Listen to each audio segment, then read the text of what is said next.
Hello friends, welcome back to my channel. This is Sumitra Kothari. हाल ही में मेरी एक फ्रेंड ने कहा था कि बदलते मौसम की वजह से काफ़ी लोगों को वायरल हो रहा है, कोल्ड एंड फ्लू हो रहा है, सर्दी खांसी हो रही है। ऐसा क्यों हो रहा है? तो मैंने सोचा कि आज इस वीडियो में हम यही डिस्कस करेंगे। हम जानेंगे कि क्यों हमें बार बार वायरल फ़ीवर हो रहा है, क्यों हम लोग ज़्यादा बीमार पड़ते हैं, कोल्ड एंड कफ़ होता है, काफ़ी बच्चे बीमार पड़ जाते हैं इससे। तो उसका रीज़न एक ही है कि बदलते मौसम की वजह से, सर्द गर्म होने की वजह से बच्चों का जो बॉडी का टेम्परेचर है वो ड्रॉप होने लगता है। काफ़ी बड़े लोगों का भी बॉडी टेम्परेचर है वो जो लो होने लगता है, टेम्परेचर है बॉडी का वो ड्रॉप होने लगता है।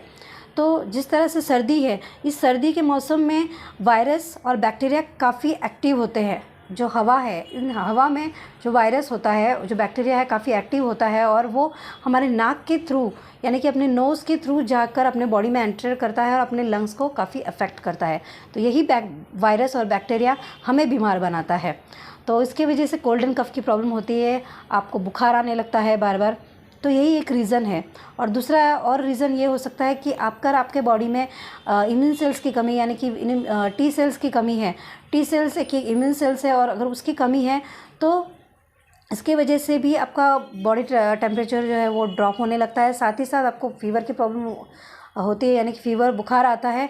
इसके साथ साथ आप देखेंगे कि आपको बुखार तो आता ही, कोल्ड एंड कफ़ की प्रॉब्लम होती है और आपके जो बॉडी में बीमारी है कोल्ड एंड कफ़ और जो बुखार है उससे लड़ने की क्षमता वो काफ़ी वीक हो जाती है। यानी कि इम्यून सेल्स जो है अगर नहीं है आपके बॉडी में, अगर इम्यून सिस्टम आपका काफ़ी वीक है तो इससे भी इससे भी बार बार आप बुखार आपको आता है और इससे भी आप बार बार आप बुखार में रहते हैं। आपको बार बार कॉमन कोल्ड एंड फ्लू की प्रॉब्लम होने लगती है। दूसरा रीज़न है कि आप अगर अपने इंडियन स्पाइसेस अगर यूज़ नहीं करते अपने खाने में, आप गरम मसाला है, Indian spices it's really works a wonder. अपने किचन में जो इंडियन स्पाइसेस होते हैं कि दालचीनी, नटमेग, काली मिरी, ड्राई जिंजर, ये अपने अपने लंग्स के लिए, अपने फेफड़ों के लिए एक रामबाण औषधि मैं कहूँगी, क्योंकि ये अपने लंग्स में जितनी भी बैक्टीरियाज है उनको किल करता है, उन्हें मारकर बाहर भगा देता है, फ्लश अवे करता है। तो अगर आप ये सर्दियों में अगर आप यही इंडियन स्पाइसेस का काढ़ा बना के अगर लेते हो, या फिर अगर आप देखते हैं कि बहुत सारे बच्चे काढ़ा लेने से ना नकुर करते हैं और बहाने करते हैं, वो नहीं लेते हैं। तो उनके लिए आप ऐसे कर सकते हैं कि आप ड्राई जिंजर, काली मिरी, दालचीनी, ये सारा एक मसाला मिक्स करके आप इसका मिक्सर पीस कर आप उन्हें चाय में बनाकर, अगर बच्चे चाय पीते हैं या फिर दूध में भी डाल के वो मसाला आप उनको दे सकते हैं। मसाला डाल के या हल्दी भी डाल के आप उनको दे सकते हैं, जिससे उनको कोल्ड एंड कफ़ की जो प्रॉब्लम है वो दूर हो सकती है। साथ ही साथ आप उन्हें गरम सूप, सेमी फ्लूइड वाला खाना दे सकते हैं। दाल खिचड़ी यानी कि soup, vegetable soup, healthy soups आप उनको दे सकते हैं। ऐसे अगर आप उनको हेल्दी डाइट देंगे तो उससे भी बच्चों को जो है उनका बॉडी में वार्मनेस बना रहेगा। साथ ही साथ आप देखेंगे कि ये ठंडी में जो है अपने बॉडी को वार्म रखना बहुत ज़्यादा ज़रूरी होता है। तो उसके लिए ये जो बाजरा होता है ये अपने बॉडी को काफ़ी वार्म रखता है, साथ ही साथ मांसपेशियां भी मजबूत करता है ये बाजरा। तो ये अपने बॉडी को गर्म भी रखता है।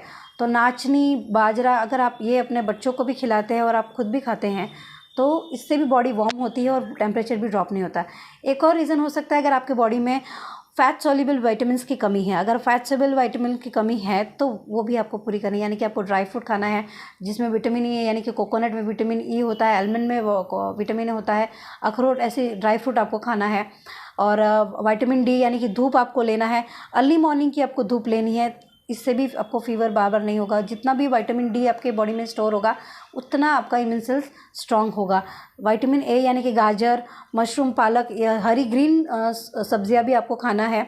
और ए डी के, विटामिन के, तो ये भी उसमें ग्रीन लीफी वेजिटेबल्स में होता है, ब्रोकली वगैरह। ये सारी चीज़ें अगर आप ग्रीन वेजिटेबल्स लेंगे तो और फ्रेश जूसेस लेंगे तो इससे भी आपका बॉडी का टेम्परेचर समतोल बना रहेगा और इसके साथ साथ आप बीमार नहीं पड़ेंगे, बार बार बीमार नहीं पड़ेंगे। और अगर आप किसी एरिया में हैं, यानी कि अगर महाराष्ट्र, जैसे कि यहाँ महाराष्ट्र में गर्मी होती है, तो अगर किसी हिल स्टेशन में जाते हो तो सडनली एक एरिया से दूसरे एरिया में आप सडनली एंटर करते हो तो आपका बॉडी सडनली उस वेदर के कंडीशन को तुरंत अपना बॉडी जो है एक्सेप्ट नहीं कर पाता है, तो इसी के वजह से बॉडी का टेम्परेचर वो ड्रॉप हो जाता है और इसके चलते भी आप जल्दी बीमार पड़ते हैं। तो ये एक भी एक रीज़न हो जाता है। तो इसके कई कारण हो सकते हैं कि क्यों आपके बच्चे बार बार बीमार पड़ रहे हैं या आप बार बार बीमार पड़ रहे हैं, क्यों आपको वायरल बार बार हो रहा है। तो इसका एक ये रीज़न है कि आपका डाइट भी ज़्यादा मैटर करता है। आपका खाना कितना गर्म है, अगर आप ठंडी है तो ठंडी में आप कितना गर्म खाना खा रहे हैं, ये ज़्यादा मैटर करता है।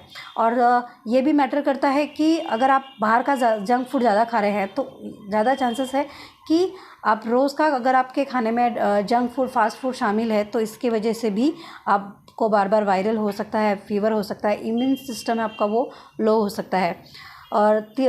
और एक रीज़न हो सकता है कि अगर आपकी बॉडी में विटामिन डिफिशिएंसी होती है या किसी न्यूट्रिएंट की डिफिशिएंसी होती है तो भी आपका बॉडी का टेम्परेचर ड्रॉप होता है या आपका इम्यून काफ़ी हद तक लो होता है। इसके वजह से भी आपको कॉमन कोल्ड एंड फ्लू की प्रॉब्लम होती है, आपका बॉडी का टेम्परेचर ड्रॉप होता है, आपको बुखार आता है। तो ये सारे रीज़न्स होते हैं। तो ये ख़ास तौर पे आपको ध्यान रखना है कि अगर आप ठंडी है तो ठंडी में अपने बॉडी में वार्मनेस बनाए रखना है। आपको सर्द यानी कि आपको गर्म कपड़े पहनने हैं, यानी कि वुलन के कपड़े पहनने हैं। आपको ऐसे कपड़े पहनने जो कपड़े पहन के आपको गर्माहट महसूस होती है आपकी बॉडी में, ऐसे कपड़े आपको ठंडी में पहनने हैं। और ज़्यादा से ज़्यादा आपको गर्म पानी पीना है। सर्दी है तो आपको गर्म पानी, लुकवार्म वाटर ही आपको इंटेक करना है।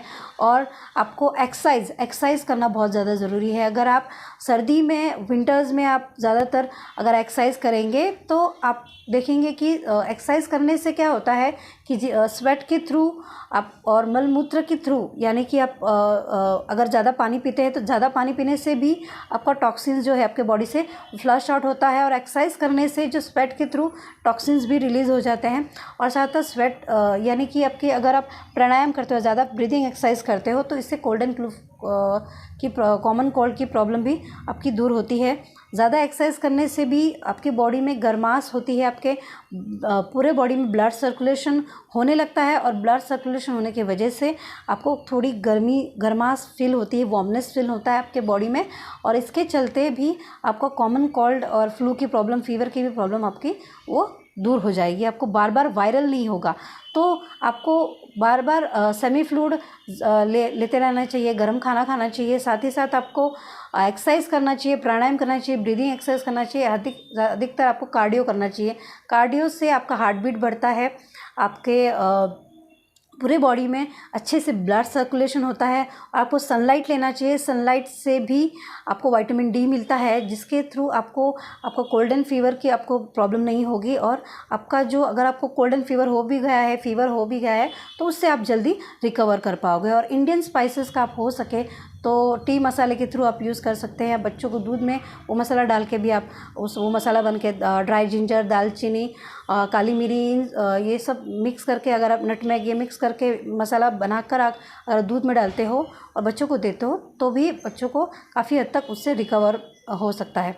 तो ये अगर आप चीज़ें सारे अगर अपनाएंगे, आप ये सब सारी चीज़ें आप फॉलो करेंगे तो देखेंगे कि आप जल्दी से जल्दी रिकवर हो पाएंगे। अगर आपको कोल्ड एंड फ्लू भी हुआ है या वायरल भी हुआ है तो इस वक्त में अगर आप इन सब चीज़ों का आप फॉलो करते हैं जो मैंने बताया है तो आप जल्दी से जल्दी आप वायरल फीवर या कॉमन कोल्ड फ्लू से आप जल्दी से जल्दी रिकवर हो पाएंगे। Thank you.